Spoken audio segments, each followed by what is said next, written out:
কবর জগতে কেউ আমাদের জন্য সুপারিশ করবে না বাবা।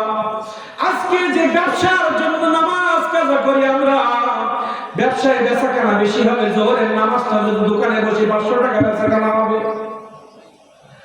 আমার স্ত্রীর মায়ের পরে মসজিদ থেকে আমি বাড়ি ঘুমিয়ে থাকলাম, আমার সন্তানকে নামাজে ডাকতে বলেছেন, আমি সন্তানের মায়ায় বললাম বাবা তুমি ঘুমাও, নামাজে যাওয়ার দরকার নাই।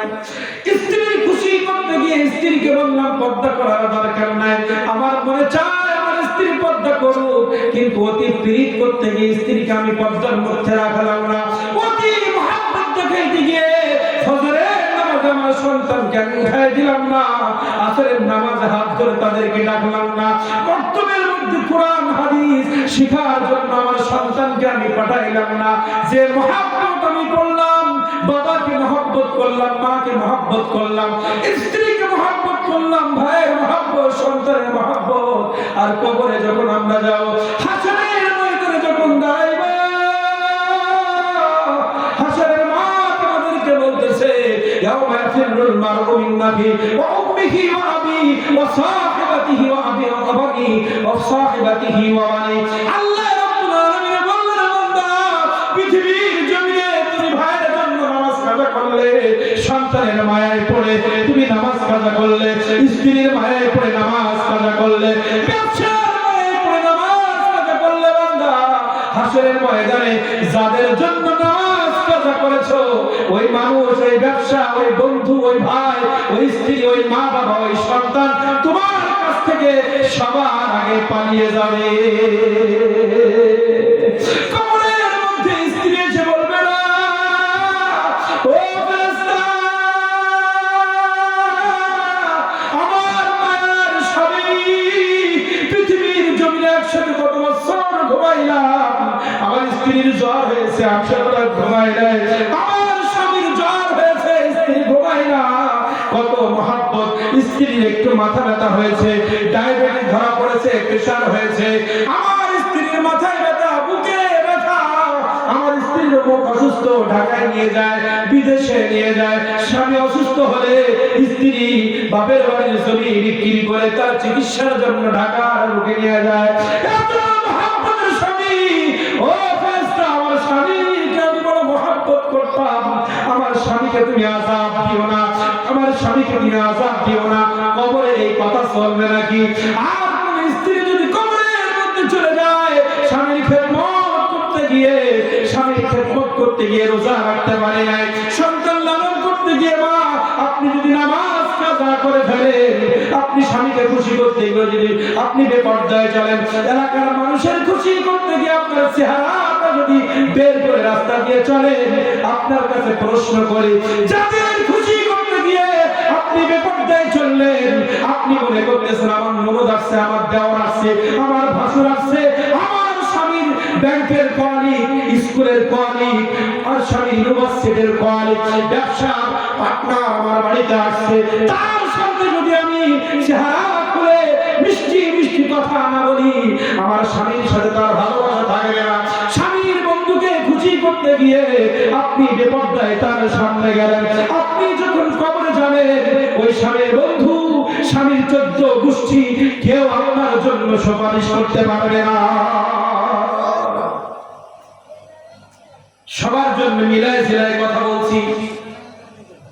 কবরের মধ্যে যখন কোন যুবক, আমি যুবক ভাই, যুবক, এই যুবক বসে আছে, মাহফিল করেছে, যুবক ভাইরা তোমাদেরকে বলি, একটু বিভিন্ন দিকে তুমি নদী পথে, রাস্তা দিয়ে, ট্রেন লাইন এবং ঢাকা, খুলনা, রাজশাহী, বরিশাল, চট্টগ্রাম বড় বড় রোডের দিকে একটু খেয়াল করো।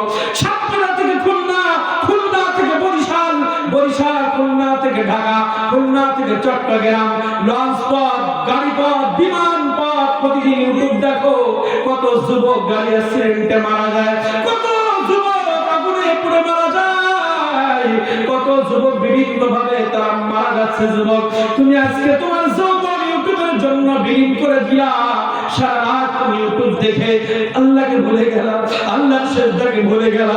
আমার নবী মুহাম্মদ রাসূলুল্লাহ সাল্লাল্লাহু আলাইহি ওয়াসাল্লাম ঘোষণা দিয়েছেন, যে ব্যক্তি রানিং কবিরা গুনাহের সাথে জড়িয়ে যাবে, যে ব্যক্তি রানিং, সে হোক যুবক, বৃদ্ধা, যুবতী, মা, বোন, সবাইকে বলি, আপনি আমি যদি রানিং কবিরা গুনাহের সাথে জড়ায় যায়, আমার নবী ঘোষণা দিয়েছেন পৃথিবীর জমিনে তার 5টা শাস্তি, তার 5টা ক্ষতি, তার 5টা শাস্তি আল্লাহ তাআলা পৃথিবীতে দিবেন।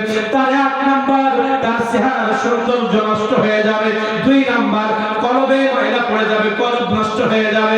3 নাম্বার হচ্ছে তার যৌবন থাকবে না, শরীরের শক্তি কমতে থাকবে, শরীরের মধ্যে শক্তি থাকবে না, শরীর অচল হয়ে যাবে, শরীর অচল হয়ে যাবে, এবং পৃথিবীর মানুষ আপনাকে আমাকে ঘৃণা করতে শুরু করবে। আজকে বলেন, এই যে 5টা কথা আমার নবীজি বললেন, তার যৌবন থাকবে না, তার শরীরের শক্তি, তার চেহারার ভিতরে সৌন্দর্য থাকবে না, তার রিজিকের ভিতরে বরকত থাকবে না। এই 5টা শাস্তি গুনাহ করেছেন, 70টা বড় বড় গুনাহ, যে গুনাহের ব্যাপারে সবাই ঐক্যমত। এই 70টা কবিরা গুনাহ যদি কোন পুরুষ, কোন নারী, কোন সমাজের মানুষ, কোন যুবক, কোন ব্যক্তি এই 70টা গুনাহ যদি রানিং রাখে, এই রানিং গুনাহ অবস্থায় তার ইবাদত কবুল হবে না, তার রিজিকে বরকত হবে না, তার চেহারার সৌন্দর্য আসবে না, তার যৌবনের সৌন্দর্য থাকবে না, রিজিকের রিজিকের বরকত থাকবে না। তার মধ্যে আছে নামাজ। নামাজ যদি আপনি আমি না পড়ি, আমার চেহারার সৌন্দর্য থাকবে না, আমার যৌবনের সৌন্দর্য থাকবে না, রিজিকের মধ্যে বরকত থাকবে না। আল্লাহ বললেন, 5 ওয়াক্ত নামাজ যদি কেউ জামাতের সাথে ওযু সহকারে জামাতের মধ্যে পড়তে পারে, কোন মহিলা, কোন মা বোন যদি 5 বার ঘরের মধ্যে 5 ওয়াক্ত নামাজ পড়তে পারে, ওই মহিলার রান্নার ভিতরে বরকত এসে যাবে, ওই মহিলার জবানে বরকত এসে যাবে। কোন পুরুষ যদি 5 বার মসজিদে গিয়ে আল্লাহকে সিজদা করতে পারে, তার রিজিকের মধ্যে কোনো অভাব থাকবে না, তার চেহারার সৌন্দর্য ফিরে আসবে। এই যে কথা আমার নবীজি 1500 বছর আগে বলে গিয়েছেন, একটু চিন্তা করে দেখেন, আপনি আমি মসজিদে না গিয়ে চায়ের দোকানে যদি বসে থাকি, যে ব্যক্তিটা আসরের আযান হয়েছে, মাগরিবের আযান হয়েছে, জোহরের আযান হয়েছে, ইশার আযান হয়েছে, ফজরের আযান হয়েছে, আযান হওয়ার সঙ্গে সঙ্গে মসজিদের দিকে রওনা দিয়েছে, ওই ব্যক্তির প্রতি ভালোবাসা আর যে ব্যক্তি চায়ের দোকানে বসে আছে তার প্রতি ভালোবাসা একরকম। যে ব্যক্তিটা নামাজে না গিয়ে চায়ের দোকানে বসে থাকে, গালি আছে না নাই? গালি আছে না নাই? কথা বলেন। আজ যে নামাজে যাচ্ছে তার প্রতি সম্মান আছে না নাই? তাহলে কবিরা গুনাহ নামাজ কাজা করা, তাহলে কবিরা গুনাহর মাধ্যমে আপনি আমি লাঞ্ছিত হচ্ছি, আবার কবিরা গুনাহ না করার কারণে আল্লাহ তাআলা আমাদের সম্মান দিচ্ছে। একটু মিলায় দেখেন, আমার নবীজি বলেছেন, কবিরা গুনাহ, একটা কবিরা গুনাহ যদি তুমি করো, ওই কবিরা গুনাহর কারণে দুনিয়াতে 5টা শাস্তি, পরকালে তো আছে।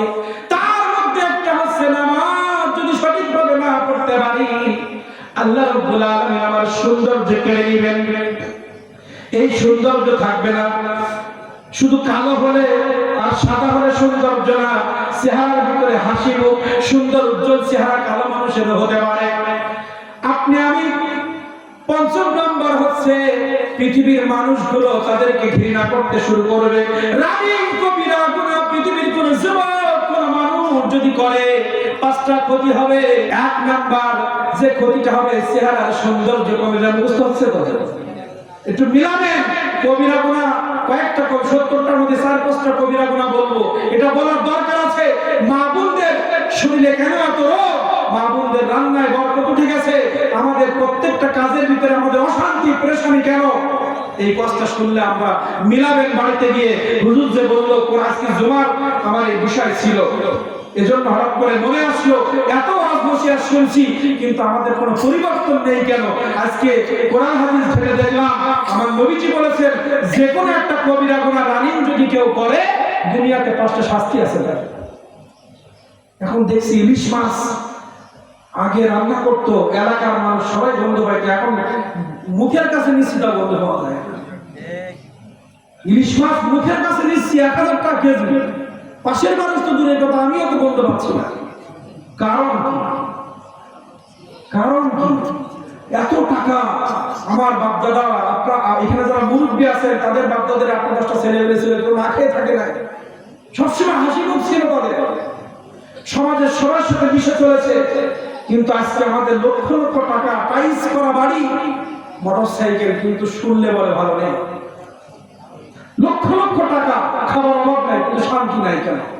এগুলো গবেষণা করে দেখলাম এই হাদিসটাই এখন বাস্তবে মিলে গিয়েছে যে কবিরাগুলোর কারণে আপনার স্বামী স্ত্রীর মহব্বত নাই, সন্তান বাবা মার প্রতি মহব্বত নাই, ভাই ভাইয়ের প্রতি মহব্বত নাই, সব বরকত আল্লাহ উঠিয়ে নিচ্ছে এই কবিরাগুলোর কারণে। একটু মিলায় দেখেন, আল্লাহ তাআলা বলছে জমিনে যে ব্যক্তি বেনামাজি হবে, কবিরাগুলো করবে, অন্য মানুষের অন্তরে আমি তার প্রতি ঘৃণা তৈরি করে দিব। এটা আমাদের শাস্তি, সবসময় তার গালিগালাজের মধ্যে থাকে। দেখেন, যে ব্যক্তিটা নামাজের সময় বসে বসে বিড়ি টানতেছে, আমার বলে আমি মুসলমান, একদিন একদিন আমি তো যাবো। ওই যে হাদিস পড়েছে, ঈমান থাকলে একদিন একদিন জান্নাতে যাবো, মায়ের দুধ খেয়ে একদিন একদিন তো জান্নাতে যাবো। মিলাদুন নবীর মাহফিলে গেছি, হুজুর বলেছে মাকুনতা তাকুনু হাযা হাক্কি রাজুল, মিলাদুন নবী পরিচয় যখন রাসূলকে আনলেখ করে আমি চিনতে পারবো। ওই যে শুনিয়াইছে আমার দরকার কি? আমার অনেক মুসল্লি আছে সালাত বলে, হুজুর লাইলাতুল কদরে 83 বছরের সওয়াব নিছে, নামাজ কি করবো? আছে না? আমার একজন মুসল্লি আছে, নাম বলবো না, প্রতিদিন ডাক দেয়, আসেন মামা আসেন, বলে হুজুর আবার ওই লাইলাতুল কদরে যাবো, অতদিন তো বাঁচবো না, 83 বছরের সওয়াব তো নিয়ে বসে আছি, বাঁচবো তো 60-70 বছর, আরো 10-15 বছর এক্সট্রা আছে, এত কি করবো? দেখেন কত চালাক। এইভাবে অঙ্ক বসে আমাদের অনেক মানুষ চলে, মিলাদুল্লাহর অনুষ্ঠান করে তো জীবনের জন্য সব মাফ হয়ে গেছে, আবার সামনের বছর মতো চালাই যায়, ওই মাহফিলকে আবার মাফ করে দেবো, মাফ ইনশাআল্লাহ হবে। কিন্তু আল্লাহর মহব্বত কতটুকু আমাদের? আল্লাহ তো ভালোবেসে আমাদের সৃষ্টি করলেন, সে আল্লাহর হুকুমগুলো ভালোবাসলে তো হুকুমগুলো পালন করতে আমাদের কোনো শয়তান বাধা দিতে পারে না। আল্লাহ রাব্বুল আলামিন বললেন, তুমি যদি কবিরা গুনাহ করো, এই জমিনের মানুষের অন্তরে তোমার প্রতি ঘৃণা তৈরি করে দিব। দেখবেন যে মেয়েরা, যে মায়েরা, যে বোনেরা বেপরদায় রাস্তা দিয়ে যায়, দূর থেকে বলে এটা বেয়াদব নিয়ে যাচ্ছে, ঠিক কিনা বলে? স্টার জলসা সিরিয়ালের ওই সিস্টেমের নায়িকারা যেভাবে যায় সেভাবে যাচ্ছে। এভাবে বলে না যে যুবক নামাজে যায় না, এর বাবাটা কি সমাজ জন্ম দিয়েছে, বলে না নামাজে যায় না।